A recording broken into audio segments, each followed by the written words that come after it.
안녕하세요. 오늘 수요일입니다. 날씨가 많이 춥습니다. 건강 잘 챙기시기 바랍니다. 다 같이 하나님께 우리의 신앙을 고백합니다. 나는 전능하신 아버지 하나님, 천지의 창조주를 믿습니다. 나는 그의 유일하신 아들, 우리 주 예수 그리스도를 믿습니다. 그는 성령으로 잉태되어 동정녀 마리아에게서 나시고 본디오 빌라도에게 고난을 받아 십자가에 못 박혀 죽으시고 장사된 지 사흘 만에 죽은 자 가운데서 다시 살아나셨으며 하늘에 오르시어 전능하신 아버지 하나님 우편에 앉아 계시다가 거기로부터 살아있는 자와 죽은 자를 심판하러 오십니다.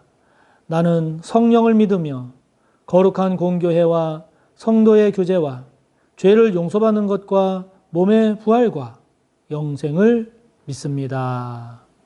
아멘. 오늘 우리가 함께 나눌 말씀은 창세기 4장 1절에서 15절까지의 말씀입니다.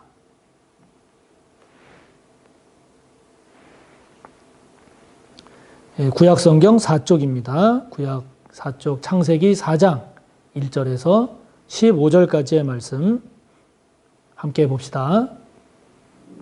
아담이 그의 아내 하와와 동침하며 하와가 임신하여 가인을 낳고 이르되 내가 여호와로 말미암아 등남하였다 하니라. 그가 또 가인의 아우 아벨을 낳았는데 아벨은 양치는 자였고 가인은 농사하는 자였더라. 세월이 지난 후에 가인은 땅의 소산으로 제물을 삼아 여호와께 드렸고 아벨은 자기도 양의 새끼와 그 기름으로 드렸더니 여호와께서 아벨과 그의 제물은 받으셨으나 가인과 그의 제물은 받지 아니하신지라. 가인이 몹시 분하여 안색이 변하니 여호와께서 가인에게 이르시되 내가 분하여 함은 어찌 됨이며 안색이 변함은 어찌 됨이냐. 내가 선을 행하면 어찌 낯을 들지 못하겠느냐. 선을 행하지 아니하면 죄가 문에 엎드려 있느니라.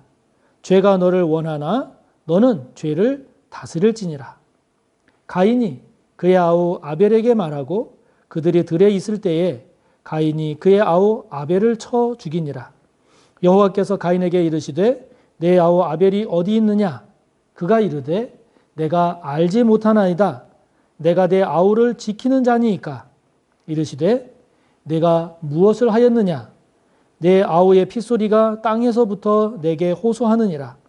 땅이 그 입을 벌려 내 손에서부터 내 아우의 피를 받았은즉 내가 땅에서 저주를 받으리니 내가 밭을 갈아도 땅이 다시는 그 효력을 내게 주지 아니할 것이요 너는 땅에서 피하며 유리하는 자가 되리라. 가인이 여호와께 아뢰되 내 죄벌이 지기가 너무 무거우니이다. 주께서 오늘 이 지면에서 나를 쫓아내시온즉 내가 주의 낯을 배웁지 못하리니 내가 땅을 피하며 유리하는 자가 될지라. 무릇 나를 만나는 자마다 나를 죽이겠나이다. 여호와께서 그에게 이르시되 그렇지 아니하다. 가인을 죽이는 자는 벌을 7배나 받으리라 하시고 가인에게 표를 주사 그를 만나는 모든 사람에게서 죽임을 면하게 하시니라.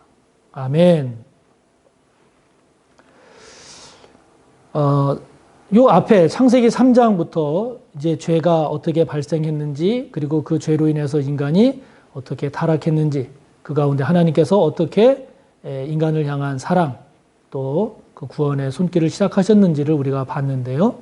이제 이어지는 이 4장도 이제 그러한 죄들이 어떻게 전개되고 있는지를 우리에게 보여주고 있습니다.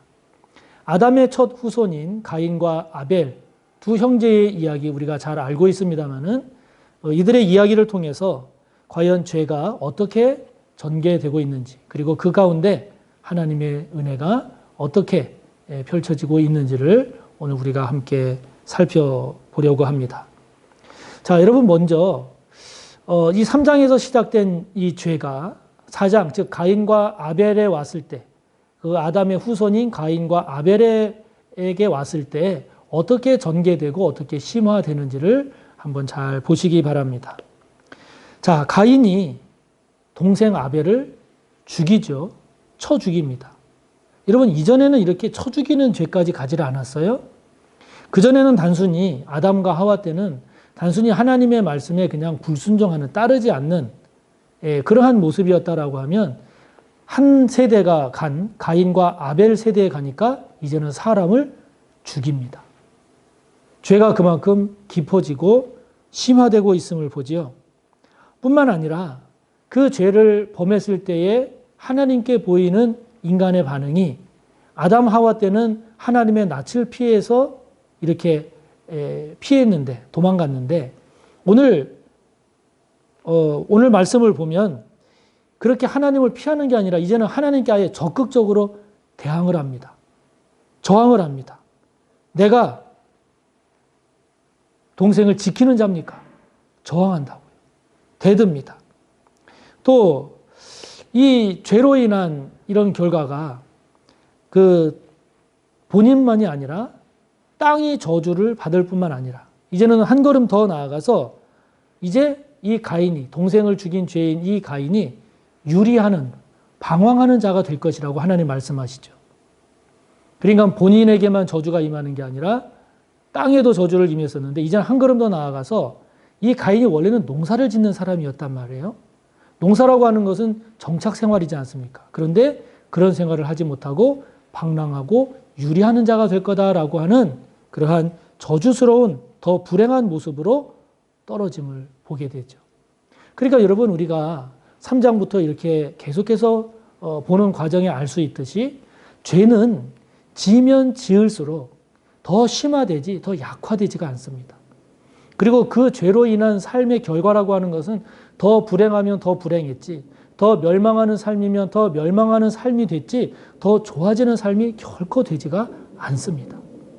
그래서 우리가 무슨 일이 있어도 죄는 멀리해야 함을, 어떻게 하든지 조금이라도 더 죄에서 돌이켜야 함을, 하나라도 죄가 있다면, 깨닫는다면 회개해야 하는 이유가 여기에 있는 거죠.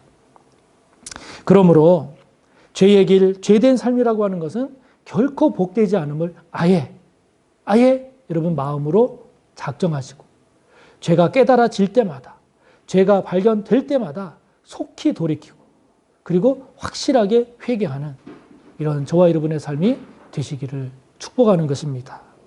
근데 여러분, 가인이 이렇게 동생을 향한 이런 심각한 죄를 범하는, 죄된 삶으로 나아가게 되는 계기가 무엇이었을까 하는 건데요. 오늘 말씀을 보면 4절에 보면, 4절과 5절에 보면 이렇게 나와 있습니다.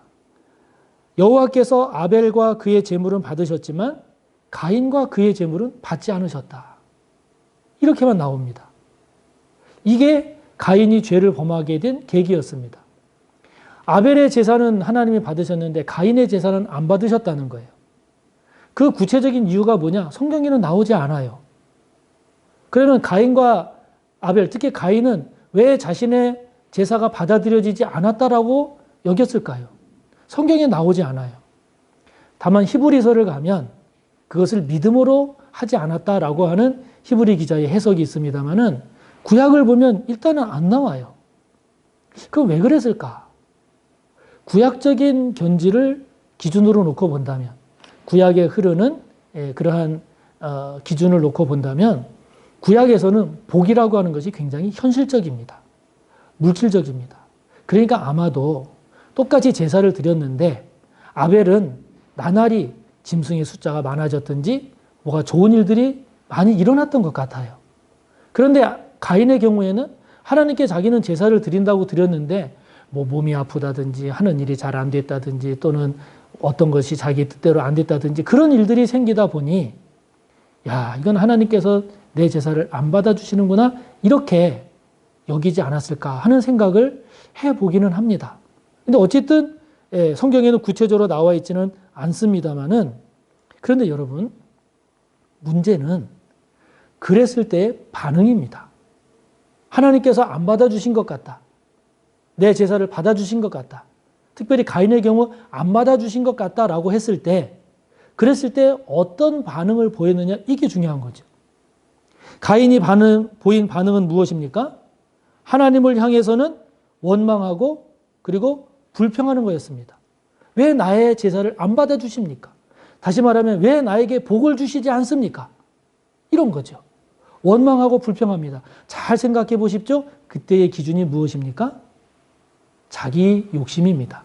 자기 뜻입니다. 자기가 원하는 바입니다. 하나님께는 이렇게 원망과 불신앙, 불평으로 반응합니다. 인간을 향해서는 어떻게 반응을 합니까? 동생 아벨에 대해서 시기하고 질투합니다. 증오해서 죽입니다.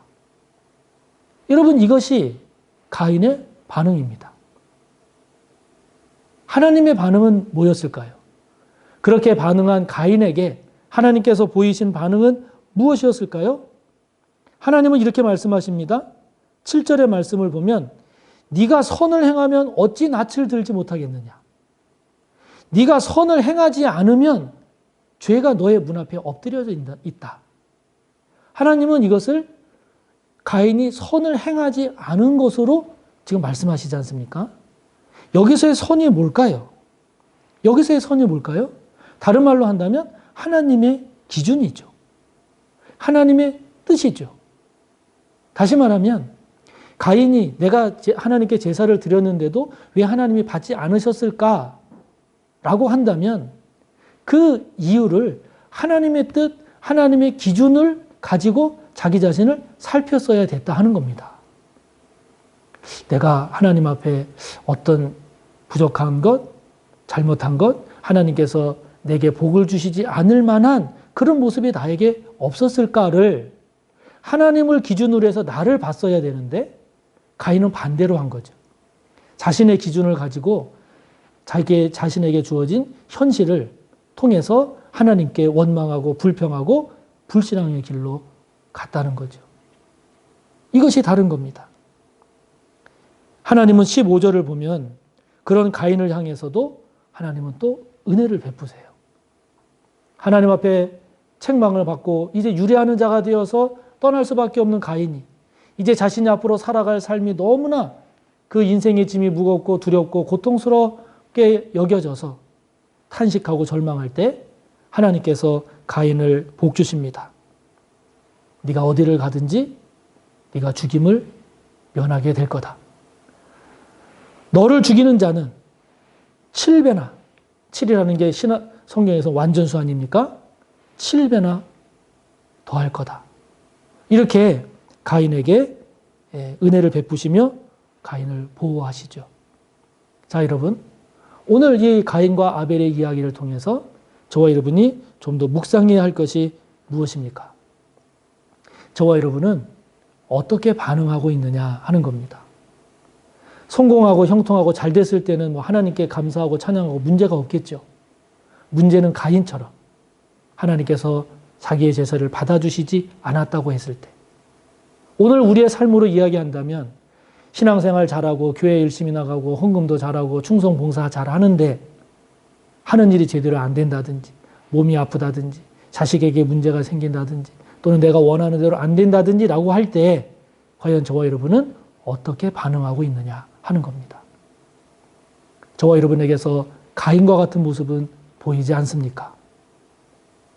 하나님의 기준으로 우리 자신을 성찰하면서 회개할 것을 찾고 있습니까? 아니면 내 기준대로 내 뜻대로 안 됐다고 하나님께 원망하고 불평하고 불신앙으로 나아가고 있습니까? 저와 여러분이 오늘 하나님께서 선을 행하지 않으면 죄가 우리 문 앞에 엎드려 있다는 이 하나님의 말씀을 잘 기억하면서 오늘 하나님은 가인에게 말씀하시죠. 죄가 너를 원하지만 그러나 너는 죄를 다스려라.